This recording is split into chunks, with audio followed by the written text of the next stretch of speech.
ecology. Ecology is big picture biology. We're talking about living things and how they interact with non-living things and what are the consequences of that. The definition of ecology is the study of relationships between living and non-living things. The non-living things we would consider the environment.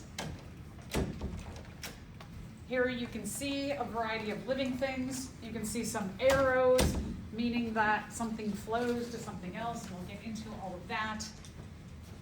You can also see there are non-living things here, like water from precipitation, water underground, minerals, oxygen, carbon dioxide, and we'll talk about all of those interactions together and see what happens with organisms.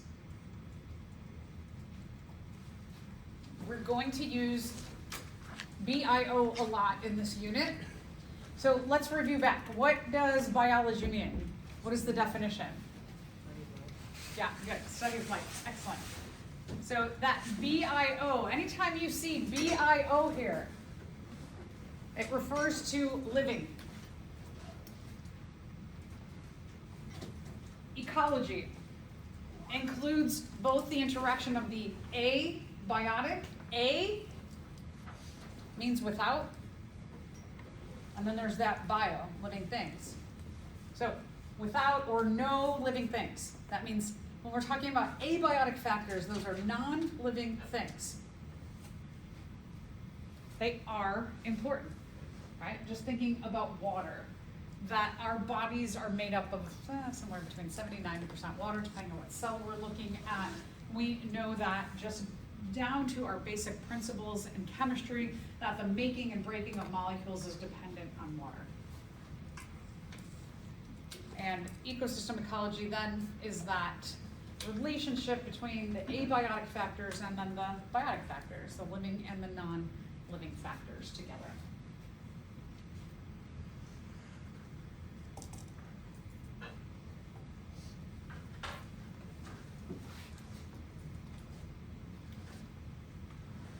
Why do we study ecology? Ecology, we look at ecology because we want to see the balance in an area between the living and the non-living things, and what are the effects of that balance? Is there balance? Is it off balance? In ecology, when we are looking at a relationship between an organism, and it could be between an organism and another organism, or an organism and an abiotic factor, is that you have what are called limited resources.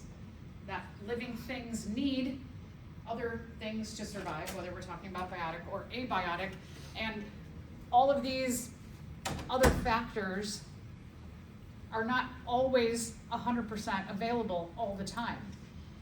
And when you have the different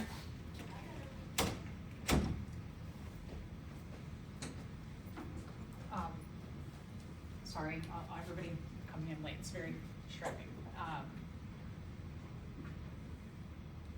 When you have this relationship between living things and limited resources, it will determine how well that living thing does or does not. We're going today to focus on population ecology. We're going to look at these principles of population ecology and see how do populations grow, what limits or regulates their growth, how are and why are they distributed, and let's talk about the human population then. The majority of this lecture we are focusing on what happens in natural populations. Natural populations, they deal with the reality of the world. The human population, the principles of ecology, we have been able to defy them since we started using fire and tools. And so some of the basic principles of ecology, we can go beyond them. For example, we'll talk about environmental resistance. That environmental resistance is something that will slow population growth. And one of the main factors of environmental resistance is space. That when a group of organisms, a population starts to grow, like let's say out on our prairie, that we have group of mice, a population of mice, and everything is really good. They have lots of resources. It could grow and grow and grow, but there's only so much space. And then eventually what happens is you run out of space, and then that's going to have a really negative impact on your population. Now humans, in terms of space, we could take that prairie, right, and go, well, let's make that a parking lot, or let's make that housing, right? Could we put a ginormous skyscraper out there on the prairie and solve our issue of space? Yeah, so we could solve our issue of space just like a parking garage if we can only park so many cars here, but they're like, well, we could put a 10-story garage out there. Now we've changed the dimensions of that space. So we have learned how to manipulate the natural environment in a way that allows us to deal with issues that natural populations don't deal with. So what's a population? A population is members of the same species who live in the same place at the same time. When we're talking about a species, it means that those organisms can potentially interbreed. Going back to evolution. Organisms, when they can breed together, they keep the population going. If you are a different species, you could try and breed with a different species, but if you do not have fertile offspring, then you are not the same species, thus you are not the same population. Population and species are just a tiny bit different, and that species and population both include members of all of the same kind that can potentially interbreed. When we're talking population, it means that we have species in an area right now together at the same time. And so like we are a species of Homo sapiens because we all live near Moraine Valley, and we could talk about another species of Homo sapiens at a college in the Philippines. They're a different population. Population ecology, what we focus on is we focus on the changes of how and why populations change their size over time. And this will get into those interactions between a living thing and other living things, as well as that living thing and non-living things. So let's talk about population growth. When a population grows or changes, we consider three main factors: births, deaths, and migration. And migration refers to those individuals coming in or those individuals going out of the population.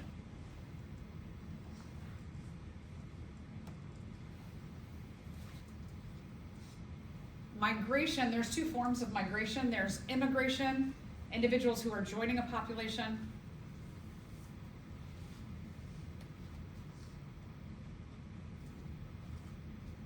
And there's emigration, individuals leaving a population.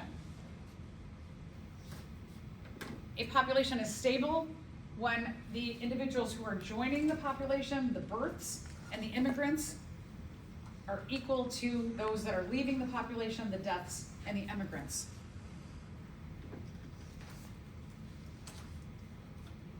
A population will get larger if there are more births and immigrants in the population. And the population gets smaller if there's more deaths and immigrants in the population.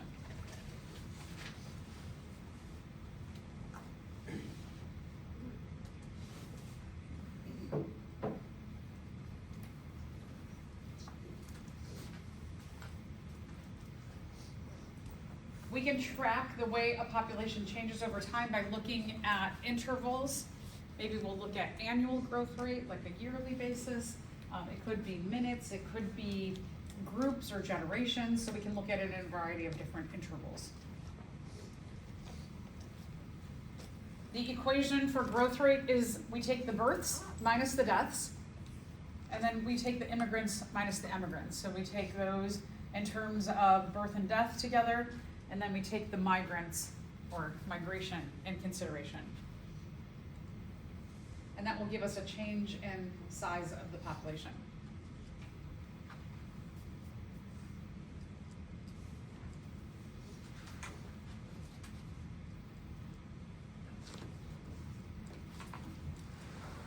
natural populations, what we see is that birth and death are the most significant factors in how and why that population will grow or shrink. Migration is usually not a huge influence. Migration may become significant if suddenly the environment changes. The environment changes suddenly, and we've seen this when talking about evolution, and we talked about divergent evolution, that you have a common ancestor.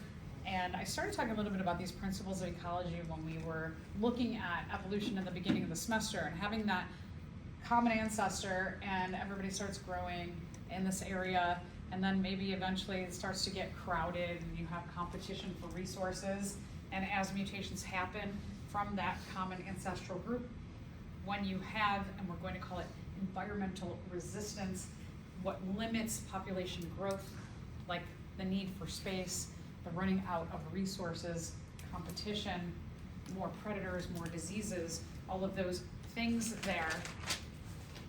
What happens when you start having this fighting between the biotic potential, the growth of the population, and the environmental resistance is that you have members in that population who may say, hey, we've got these kind of we've got some weird mutations, and they might serve us better to go live in this other area, so let's leave. Migration, when things start to get a little bit harder in terms of survival, that's when you usually see migration to be a significant factor in a population size. But otherwise, you usually don't see a lot of individuals coming and going from the population in terms of migration. I mentioned this term, biotic potential. There's that BIO again. Living things, the potential of the living things. And what we mean is the potential of those living things to thrive and grow. Typically, when we're talking about biotic potential, we're talking about a maximum amount of births, a minimum amount of deaths. You see that population start to increase over time. But your population cannot increase forever because, as I mentioned before, you have this stopping of that biotic potential with environmental resistance. The environment is resisting the ability of that population to continue to grow forever. And so then you eventually have your nice biotic potential. Everybody's like, oh, this is great, we're surviving easily. And then eventually things kick in, like diseases and predators, lack of space, competition for resources. And you have the reality of the world starts to kick in. We'll first talk a bit about biotic potential, and then we'll get into environmental resistance and what happens there. Okay, so biotic potential. We typically look at biotic potential in a change in the number of individuals per unit per time. What we really mean is we're looking at an interval. In lab, you took data on blowing bubbles. You did bubble blow number 1, number 2, number 3, right? And then you counted how many seconds those individuals lived for. With the dice, you took 50 dice and you rolled them. So you had roll 0 or 1, roll 2 or 3. So the intervals don't necessarily have to be year. They can be different kinds of intervals. They can be cohorts. They can be seconds, minutes. So when we're talking about changes per individual, when we say unit of time, we can also just say kind of like an interval. Biotic potential, when we're looking at it as an equation, is growth rate, which is little r, and it's italicized little r. The equation for the equation for growth rate is B minus D. The birth rate minus the death rate. When we're talking about rates, we're talking about percentages. In our interval, what is the percentage of births? In our interval, what's the percentage of deaths? Subtract the births from the deaths, and that'll give you the percentage of growth of our population in that interval. Let's say that we have 10,000 mice out on our prairie, and in our interval, we have 500 deaths and 1,500 births.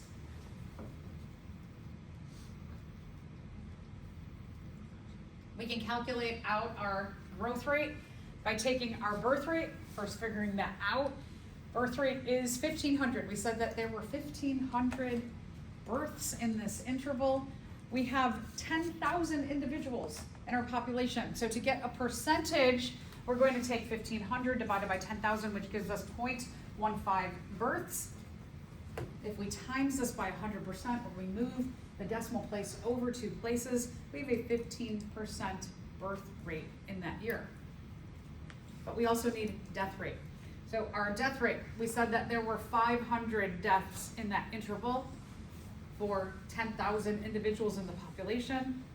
500 divided by 10,000 gives us 0.05 deaths per mouse per year. We can times that by 100, move the decimal place over 2 places, and we get a 5% death rate. But we're not done. In order to figure out the overall growth rate, we have to consider how many individuals or what percent were born and what percent died, subtract the deaths from the births. So what is the R, or the growth rate for this population in this interval?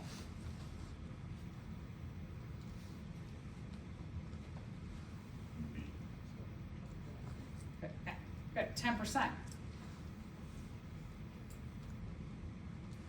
10% was achieved by taking the 0.15 birth rate minus the 0.05 death rate, which gave us 0.10 times 100 gives us a 10% growth of that population in that interval.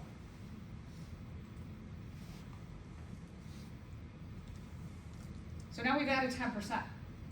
Our overall population number has gone up now. Our original population size was 10,000. If we want to figure out what's our annual growth rate, or population growth, we take our growth rate times that 10,000, and we can find out how many individuals were added. So what is our N for the first year? How many individuals did we add with that 10% growth rate? Okay. So we added 1,000 individuals. I got that through the equation of taking our growth rate, R, times our original population size, N. That gave us 1,000 individuals. That's a pretty decent addition, 10%. You think, 10% is not that big of a deal, but 1,000 new individuals in the population. So in our second interval, our N, our population number has changed. It has increased. We take 1,000 plus our original. So do this calculation then, given that. You have R, but you have a new N. Consider the new N. Taking the number of individuals we added plus our original N, and then times that by our R. How many individuals do we add in that second interval or year? Good, C. You add 1,100. In the second year, we had 11,000 becomes our new N. That 10% times our 11,000 shows us in our second year, we've added 1,100 individuals.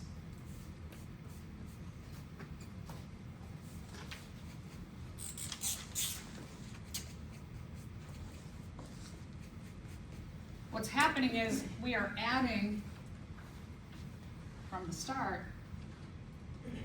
population's starting to rise up, and what we are going to see is there's going to be a certain place here where the population size just goes whew, and it really explodes. So this is what we would call exponential growth. Exponential growth means that population, it's really gaining traction. It is accelerating and accelerating, it's growing and growing. When we graph it, like I did on the board, it kind of looks like a J. So when we are talking about exponential growth, we're talking about what is often called a J-shaped curve.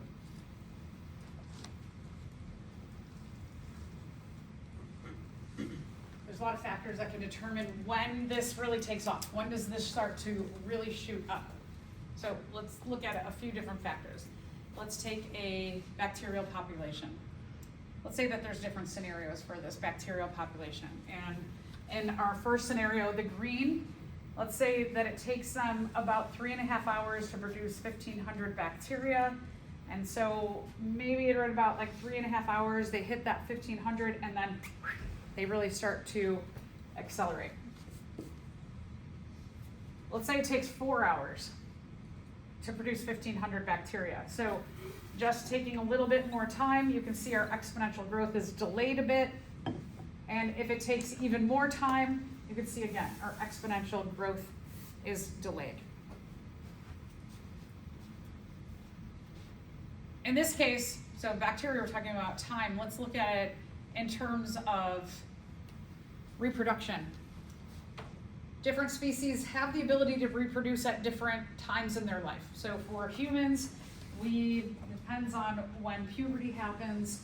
We're looking at the range of maybe like 10 to 14. Let's say that you have an eagle population, and in one population, let's say in the United States, that our population here in the United States, let's say that they're the red line, and they can begin to reproduce at the age of 4. For whatever reason, the conditions are really good and healthy, and so a lot of your offspring are being able to reproduce very early in terms of that puberty range.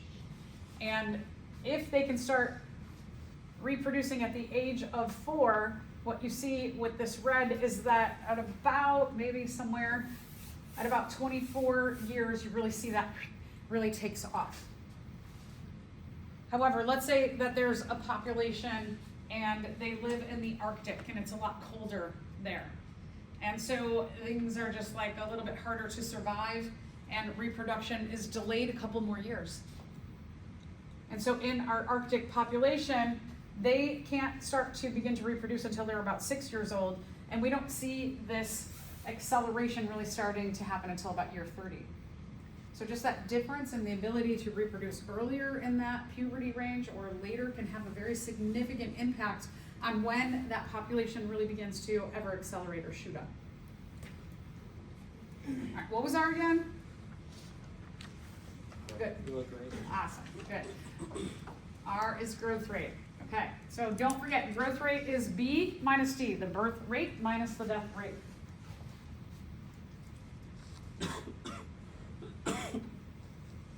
We have major acceleration again when the number of births do you need this? The number of births, you have that great acceleration here. When the number of births far exceeds the number of deaths. That means that the situation is ideal. That everybody has a lot of the resources they need. There's not a lot of competition. Survival is much easier. Can this go on forever? No, eventually there's going to be other factors that kick in, right? So you might see this in a population where when things are good, they start to take off, but other things can happen. So let's talk a little bit about what are some influences on when this kind of like shoot up really happens. So we talked about age of first reproduction when we looked at the eagles. Fecundity. Fecundity is interesting. This goes back to what we learned about natural selection, is that every individual has mutations that are just there by chance.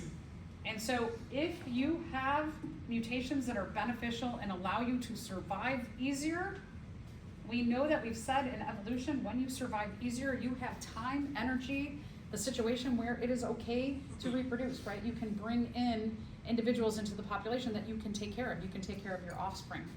You can pass on those beneficial genes to the next generation.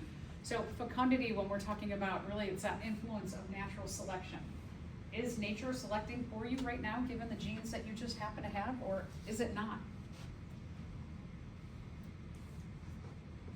How often do you reproduce? Can you reproduce every single year? Is it every 5 years? If you're a bacterium, is it every 20 minutes? So how quickly you can add to the population, has an influence. How long is your reproductive lifespan? There might be a window for some species where it's like, well, they can only reproduce till the age of 20, whereas humans, we said human males, right? Some human males can reproduce their almost entire lifespan. How many offspring do you have at once? Do you have one? Do you have 1,000?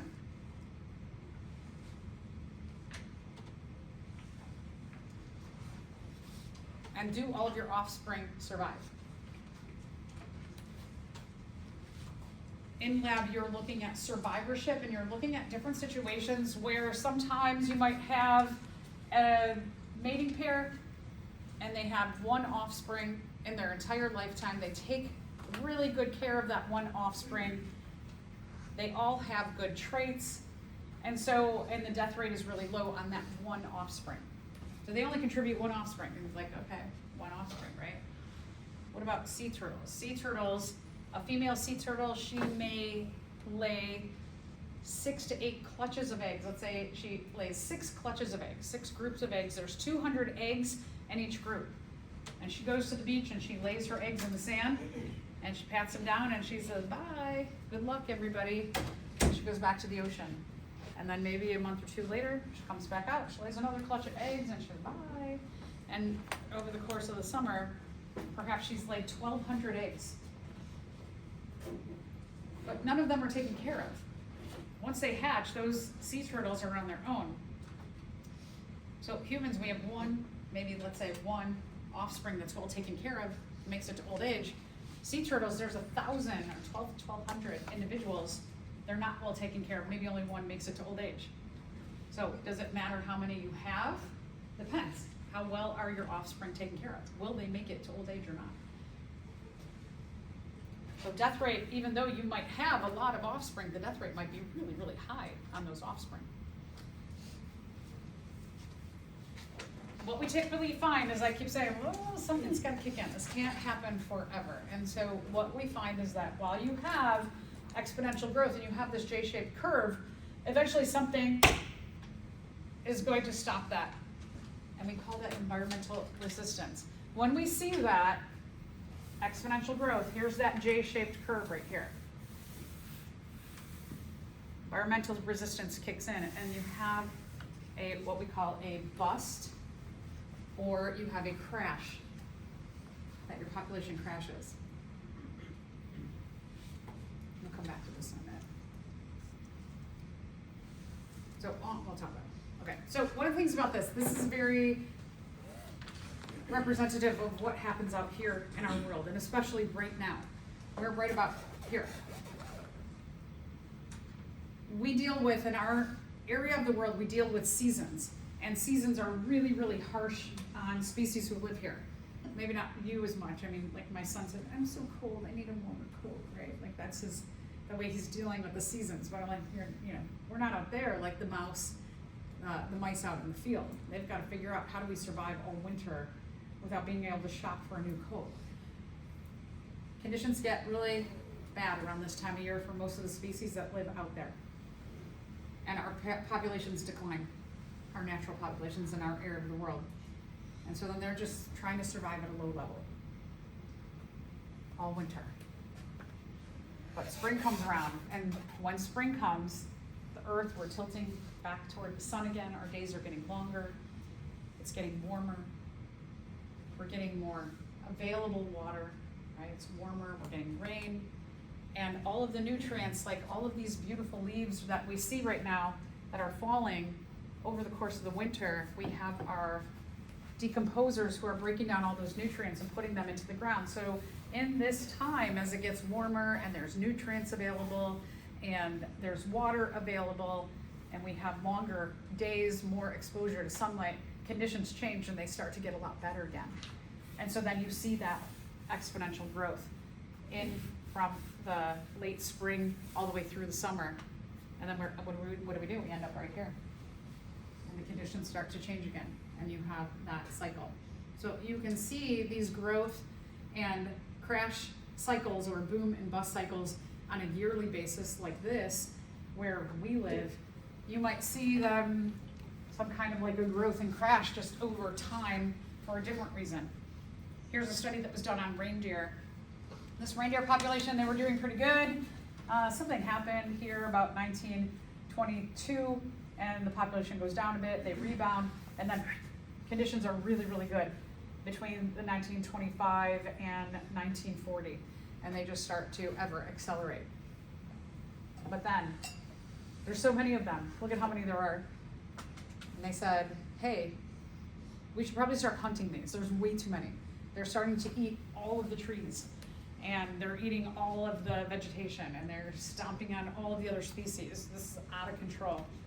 And so they started hunting them, and they hunted them to almost near extinction. And that population crashed. So we can see this in a lot of different ways when we're talking about these growth and crash cycles. Now, what is the reality of what happens? So there's 3 different scenarios that typically happen when we're talking about this exponential growth, that J-shaped curve, and then what happens when environmental resistance up there kicks in. So let's first look at red. Red's the worst. So the red line, we've got this nice J-shaped curve. Environmental resistance kicks in up there, and the population completely dies out. They're gone. They go extinct. That'd be the worst. That means that whatever happens, there's a lot of factors that are happening at once in terms of environmental resistance that population can't survive. So let's take a look at scenario number 2. Let's look at the blue line.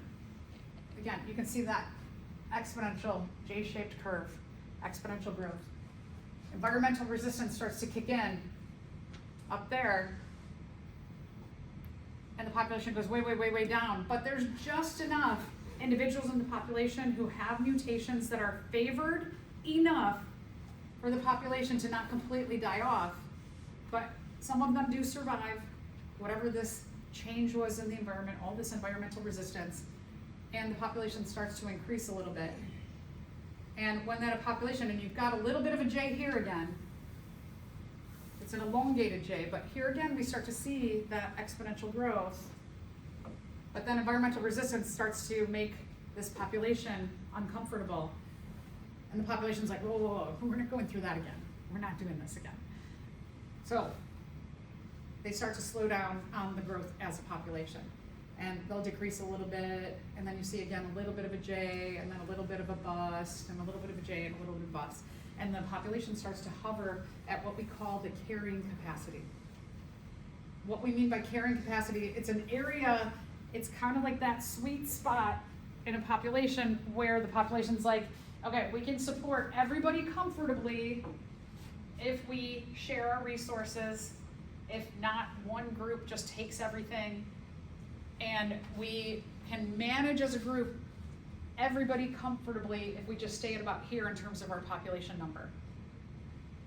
It's the maximum number of individuals a population can sustain, maximum number of individuals an environment can sustain a population over a long period of time.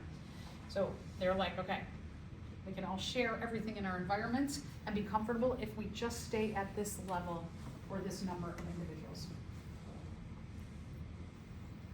There's other kinds of populations that they start to show that J-shaped curve. It's not as exaggerated as these first two. So let's look at green. Again, we see a J, but it's kind of like a longer J. And when things start to get uncomfortable for the population, they're like, okay, whoa, whoa, it's time to slow down. It's time to slow down. And then they start to hover at a much higher carrying capacity. This is more typical of organisms that are a lot bigger, like elephants, for example, bears, deer. So you have populations that larger, longer lived organisms who have very few offspring that they take care of really well.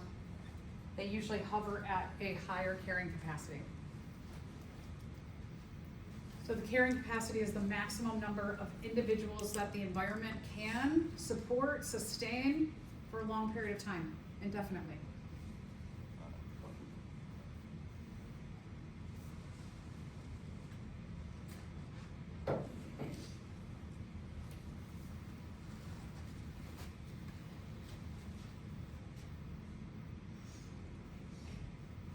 population will go up, they'll be like, oh, it's starting to get uncomfortable, slow down, let's everybody slow down on the reproduction, and then the population goes down a little bit, and they're like, oh, we can add a few more to the population, they start to go up, and then, wait, it's starting to get uncomfortable again, let's not go crazy. And so you have that kind of up and down of like monitoring. When it starts to get uncomfortable, the population pulls back and doesn't reproduce as much. So these forms of environmental resistance that are going to influence when that carrying capacity is hit are going to be space, and run out of space. What else can you do? As a natural population, you can't build a building, water, sunlight, resources, anything that's shared. We'll talk about the influence of predators as well as disease. So there's a lot of factors that are going on that make it for either comfortable or uncomfortable in a population.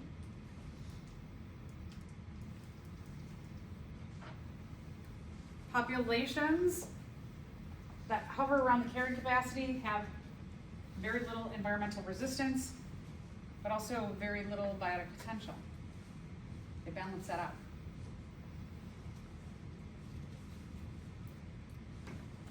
When you have no environmental resistance, that's usually when there's great biotic potential.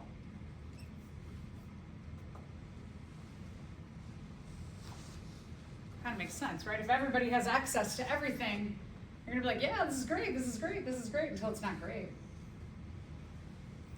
Then there are consequences.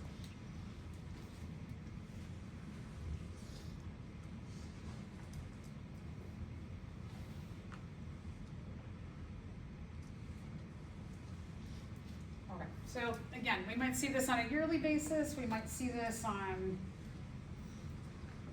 quarter of a century, could be 1,000 years. So we can see this boom and bust happening in different scenarios and different time intervals. It depends on what's going on with those species. And we'll talk a lot about this when we look at survivorship and the data that you collected for lab.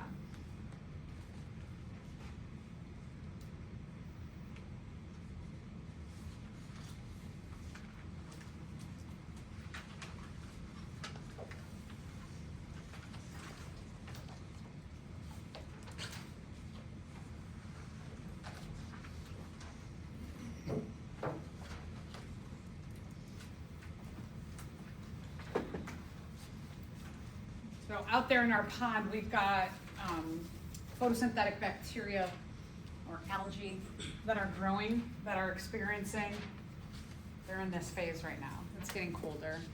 We all have noticed, I think, that the days seem shorter, right? It's getting darker earlier. That's not good for photosynthetic organisms. But they'll keep their population just low enough throughout the entire winter, so that when the temperatures get warmer again, when there's more sunlight, they can do that nice J-shape. You might see in a population these boom and bust cycles over every 5 years of intervals. So you have a population, these lemmings, they kind of go up and down. It's about every 5 years they have that boom and bust, that boom and bust. So biotic potential is counteracted by environmental resistance.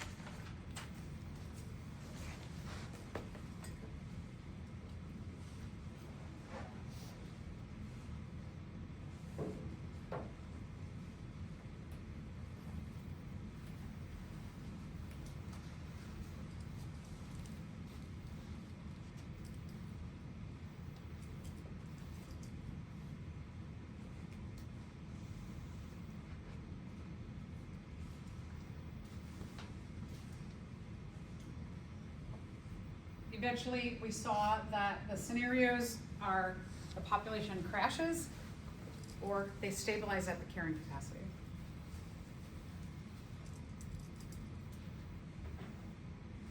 Populations cannot do exponential growth infinitely. There is a limit at some point.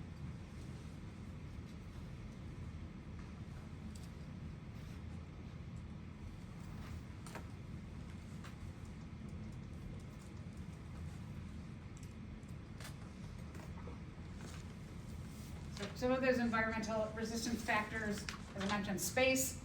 We can also look at as populations get bigger in size, there's more waste, there's more competition for resources, perhaps there's parasites, diseases that get spread. You know, if you live in a house with a whole bunch of people, you probably get sick a lot more often than if you lived alone, because they're out there exposing themselves, right, to other factors in the environment and bringing that home. So as a population gets bigger, diseases spread a lot quicker. Also, if it starts to get crowded, some animals, like I said, when we were talking about evolution and divergent evolution, that things start to get uncomfortable, and some of them go like, hey, we've got some unique mutations, let's go over there where we can survive more easily. Maybe individuals in the population are starting to die at a younger age because things are just a lot more stressful. And it could be that individuals in the population are struggling to survive. They're not going to focus on reproduction then. So stabilization occurs when there's just like that right balance between, okay, it's everyone's starting to get uncomfortable, let's pull back on the reproduction and the sharing of all of the resources and begin to level off at a carrying capacity where everybody can more easily survive for a long period of time.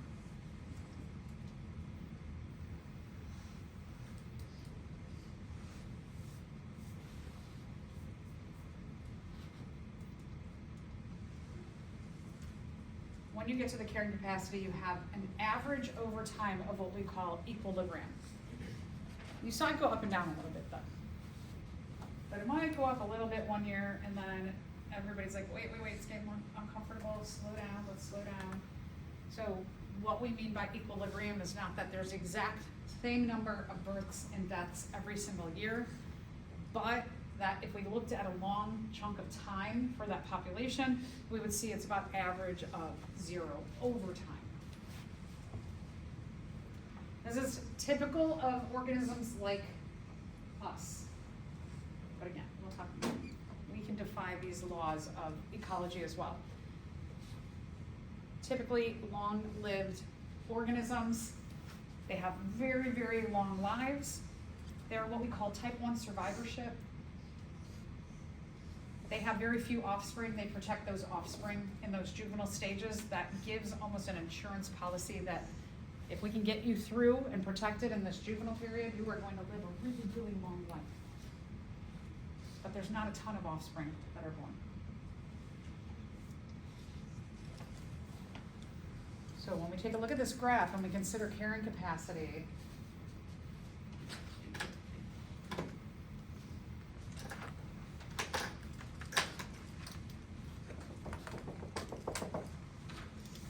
let's say that for our population, the carrying capacity is about that you do see that J-shaped curve in there. It starts to show some exponential growth, but environmental resistance kicks in, and then that population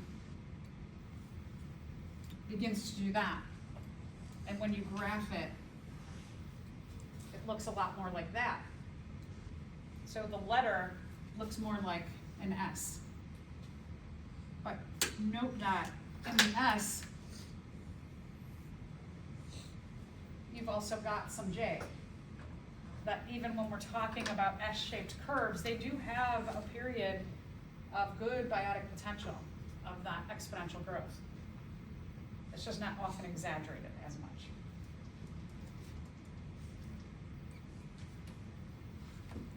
So typically you see not the perfect S, it does wave up and down.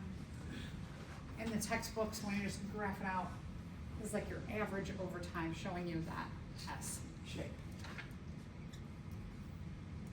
So again, carrying capacity is the maximum number of individuals that that population can grow to without having so much struggle for survival.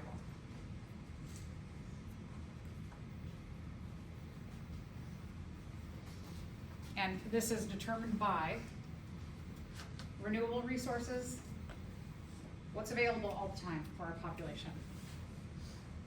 Food is renewable. Water is renewable.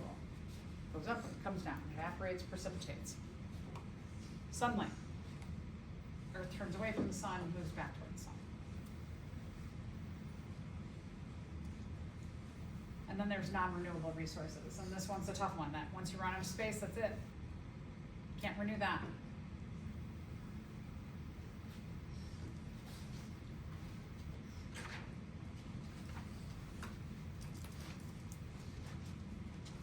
Environmental resistance falls into two main categories. One is density independent. Density meaning amount. It means this kind of environmental resistance, it doesn't matter how many individuals are in the population, this is going to hurt the population. So size doesn't matter here. Big population is as affected as a small population. Whatever is happening is going to impact any species that it encounters. So like a hurricane, for example. If you have an island and there's 10,000 different species and a hurricane, a really strong hurricane comes, it could damage all 10,000 of those individuals in those species. Or if you have an island that only has 3 different species, doesn't matter, right? Because it's a strong hurricane, it's going to cause damage to whoever is there. That's density independent. Doesn't matter the size of the population. Sometimes as the population gets bigger, they are more damaged by density dependent factors. Larger populations will be harmed more than smaller populations. And we'll get to that in a minute.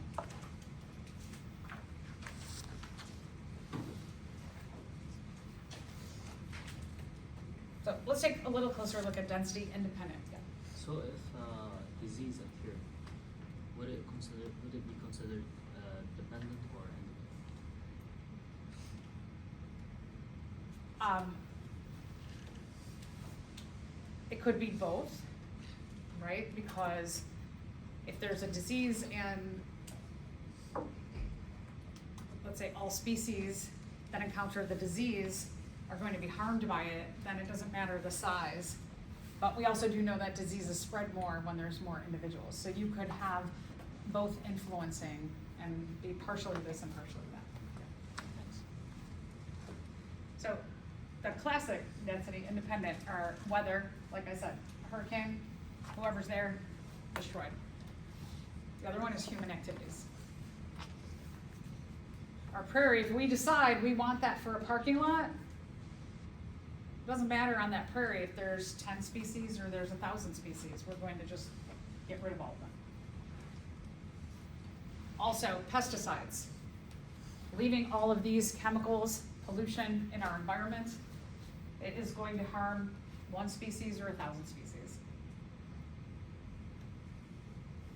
So let's talk about density dependent. When you have more individuals in a population, a couple of examples are, one is predation.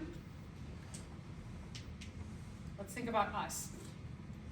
Let's say that I said, we have to go to the other side of the prairie. And there's all these bears out there in the prairie. And we have to stay as a group. We have to go through the prairie. It's going to be easy for the bears to see our big group. Yeah, right? So when we're in a big group, it's easy to spot. But what if I said, well, we can all break up into individuals? And so you could probably like hide behind trees, right? Go to tree, watch when the bears are looking that way, and then you could sneak the other way. So your size of your population will depend on your survival. Predators, when we're talking about predators, a predator is an organism that kills and eats another organism. So predators, they can see their prey easily when there's large numbers of them. The prey is the individual that gets eaten. There's been some studies that have been done to show the relationship between population size and the influence between predator and prey relationships. So let's take a look at this. The blue line there are hares. Remember back we talked about evolution, that one of the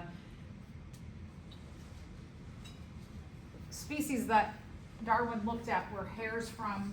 They're bunny rabbits with big thick coats and very short ears up in England where he was from.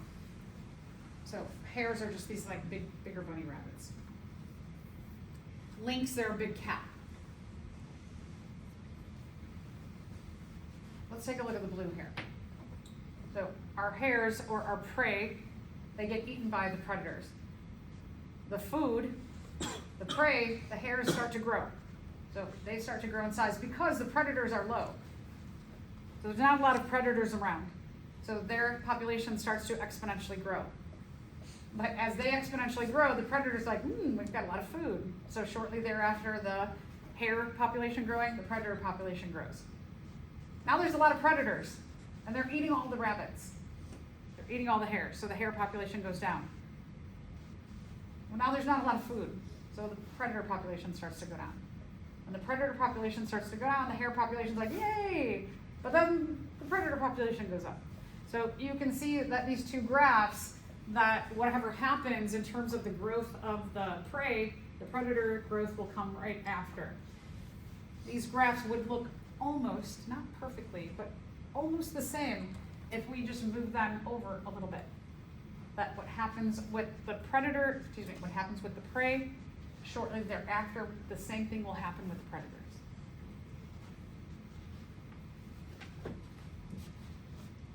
You can also see this in another study that was done, that here you have the prey population, predator population in blue is low here, prey population goes up. Shortly thereafter, predator population starts to go up. Lots and lots of predators eat all the prey. You can see that back and forth.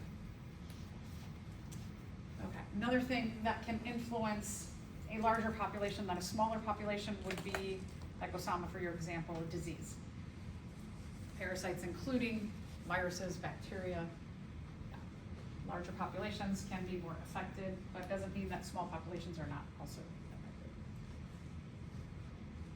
The term parasitism means it's an organism that lives in or on another organism. The organism they are living in or on is their host. Parasites are different than predators. Predators just kill and they eat whatever they encounter. Whereas a parasite is like, I'm gonna try and be here for a while. I'm going to try and live off of my host for as long as I can. I do not want to kill my host because I'm going to get everything from that host for as long as possible. So a little bit different spin in relationship. Classic parasite, a tapeworm, but also viruses, bacteria, also in that category, disease-causing organisms. Competition is another thing that will limit population size. Back when we talked about evolution, I said that evolution does not favor organisms who have a lot of competition. The less competition you have, the easier it is to survive. The easier it is to survive, the more offspring you can have. So competition, fighting for some kind of limited resource, that's hard. That has a huge influence on the size of the population. Has an influence on this happening. If there are so many resources, nothing's limited, everybody can just grow. But then environmental resistance will kick in, and meaning that your resources go from being unlimited to limited.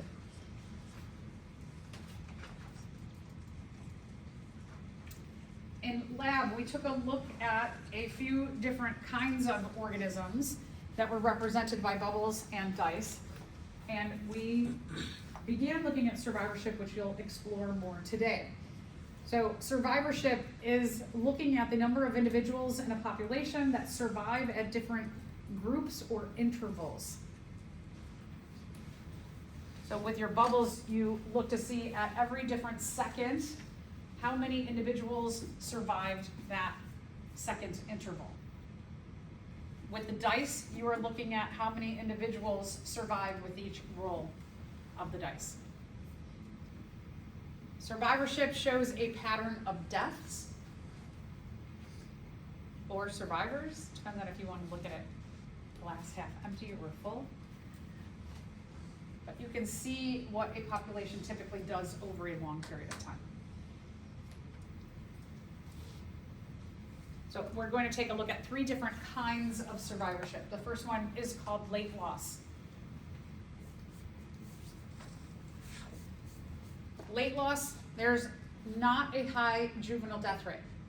Most juveniles survive. Late loss. You are lost late in life. Your death happens late. So that if you survive that juvenile phase, you're going to live a really, really long life.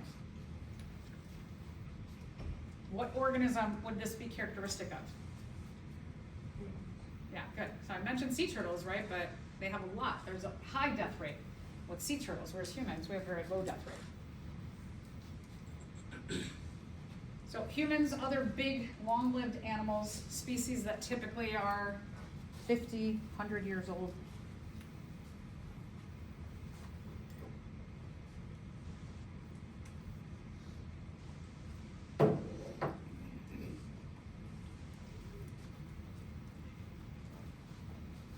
So, why would most type 1 survivorship organisms survive to old age? Is it because each individual has many offspring which are not protected by their parents during early life? Each individual has few offspring which are protected by their parents during early life? Right, okay. So, when we're looking at type 1 survivorship, what that means is it means that the mating pairs have very few offspring. And they take really good care of those offspring, ensuring that they get through the juvenile stage to become adults, where they can start to take care of themselves. Most death, when we're talking about late loss survivorship, most death happens late in life. So think about when you're studying, think about late loss means you are lost or die late in life, because you are well taken care of early in life. Okay, constant loss. Constant loss has a constant death rate in the population.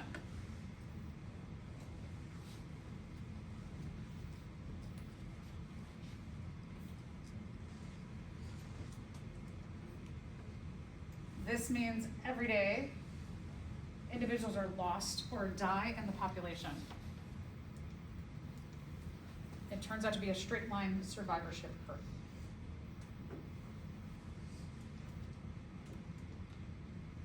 So why would this be? Why would it be that every day could be your last? Let's say that you are a migratory bird, and this time of year, you're some kind of bird and you're up in Canada and you're flying south to chase warm weather and better resources.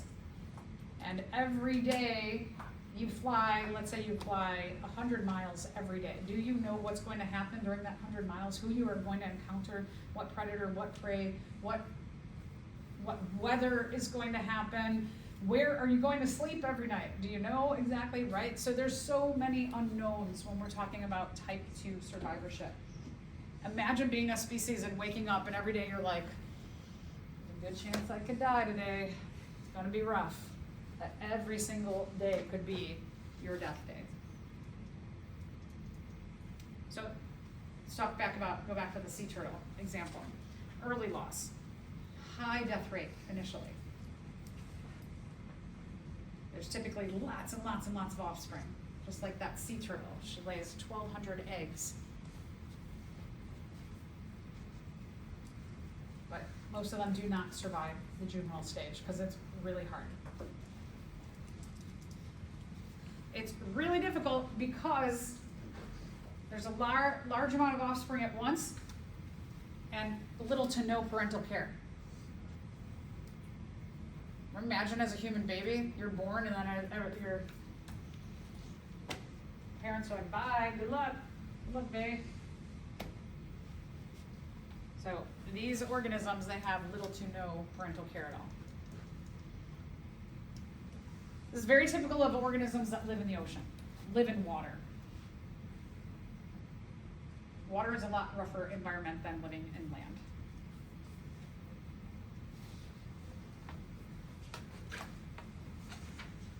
A lot of plants too. Plants with wind, they can't move. One of the issues about plants, right? If you can't get up, how are you going to go and find your mate? You just gotta spew your gametes out there. So if your survivorship curves look like this, type 1 survivorship, what you can see is that survivorship is high, right? Our graph is high up there. It means that most individuals are surviving, but they're not dying until much later in life. So you don't see death until later. You have late loss. Type 2, every day could be your last day. Individuals in this population every day die.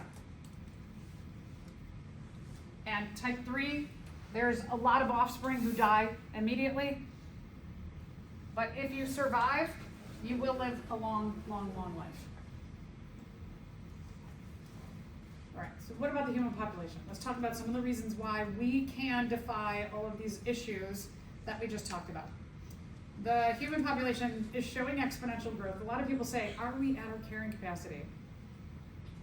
It's hard to say because we just keep coming up with new technologies to defy the laws of ecology. So technology gives us an enormous advantage.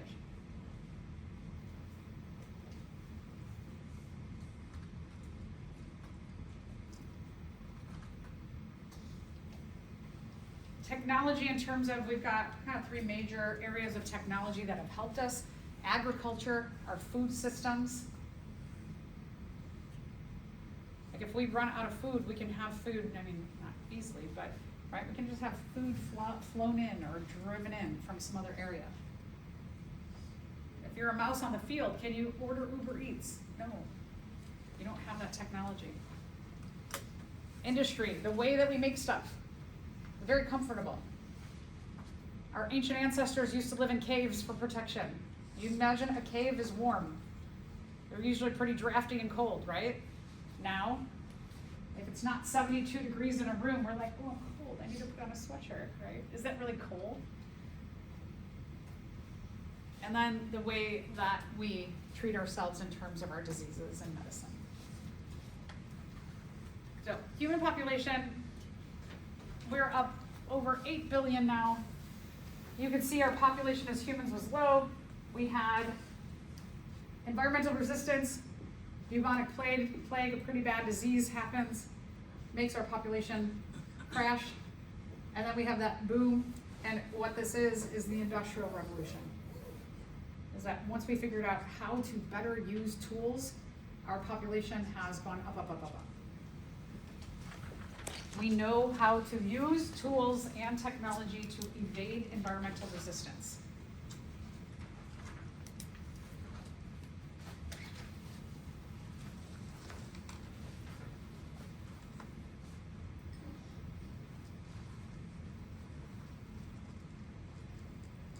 We'll talk a lot more at the end of this unit about the influence of our technology and the way we use it, causing climate change, which is causing other huge environmental resistance factors for us. So just going back in time, being able to figure out, have the cognition that, hey, we could live in a protected environment like a cave. We could write each other notes and communicate. One of the most significant factors, I think, in terms of tool use for the growth of humans as a population to grow globally was fire.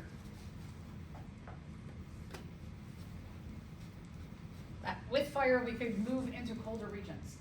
With fire, we could also cook our food, and we can make it a lot safer for us.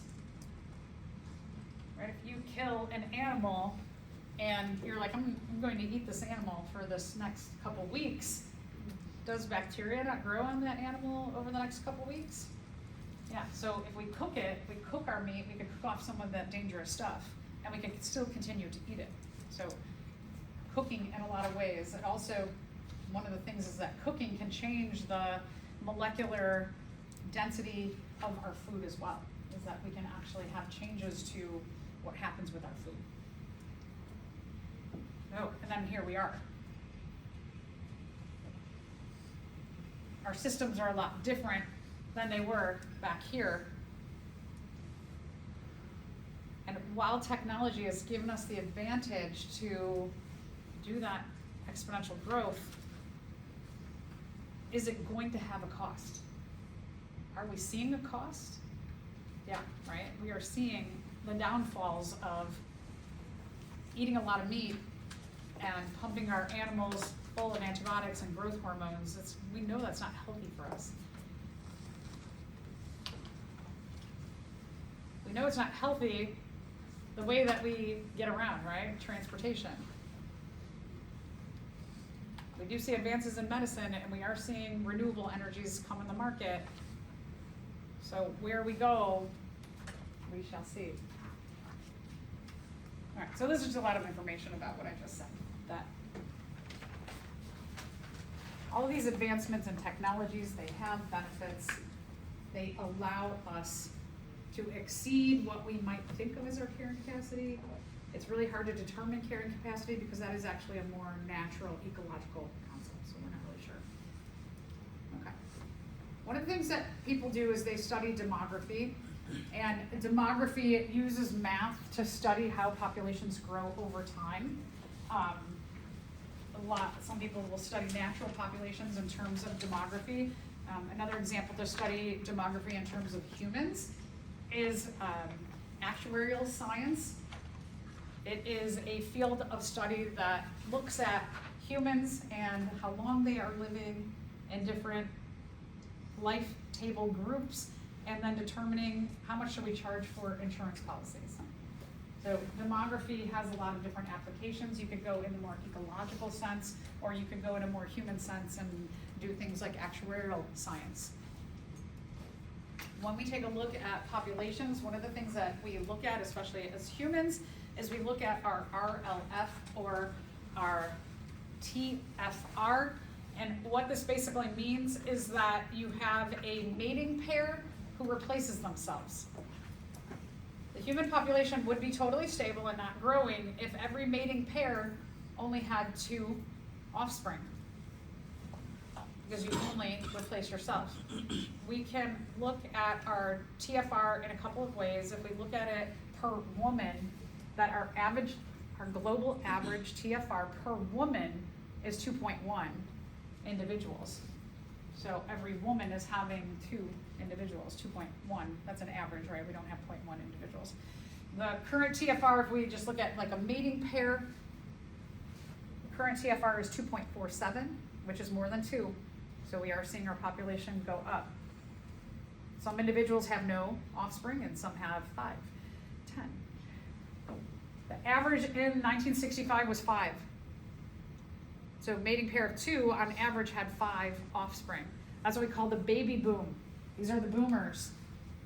That births were booming. They were having a lot more births than each mating pair was. It is hypothesized that we are going to continue to go up from our TFR of 2.47 to 2.95 by 2050. So our 8.1 billion individuals now just going to keep ticking up. Okay, so if we take a look at our TFRs, our fertility rates globally, like we said, it's about 2.5 globally. Developing countries are about 2.6. If we look at the continent of Africa, which has tons of countries in it, it's higher. It's looking more like the baby boom generation. So we definitely have a booming area in Africa. And then you can see that you have some developed countries where the fertility rates are less than 2. That you have mating pairs who are not having children. And so that's going down. We can look at age structure graphs to see what's happening in a population in terms of like a baby booming area. So if we look at like the continent of Africa, for example, it is this triangular shape because you have a high fertility rate. So you're bringing in a lot of individuals who are going to be reproductive soon enough and then become older. When you see something like this, where you have a lot of individuals being born, this pyramid is just going to keep getting bigger and bigger and bigger. A stable population has about the same amount of individuals being born as are reproductive as are in the older generations. And a shrinking population, you just have a lot less births. You can see a few examples, as I mentioned, continent of Africa is showing that continuous growth, that baby boom. You have stable populations like North America. We actually think we're getting pretty close to switching down to here. And a lot of European countries are also showing this, where there's less being born than you have reproductive and older generations. So it's just kind of interesting to see what's going on globally. Okay, and then, so all of these are just showing different J-shaped curves. Regardless of whether we're talking about which region, nobody's stabilizing. No region of our world is starting to level off. And we'll talk about the consequences of this as we go through this unit. All right, so today you are writing up lab 36. At 9:30, I will do an explanation of how to process your data that you collected. So take a break, and then at 9:30, make sure you are there and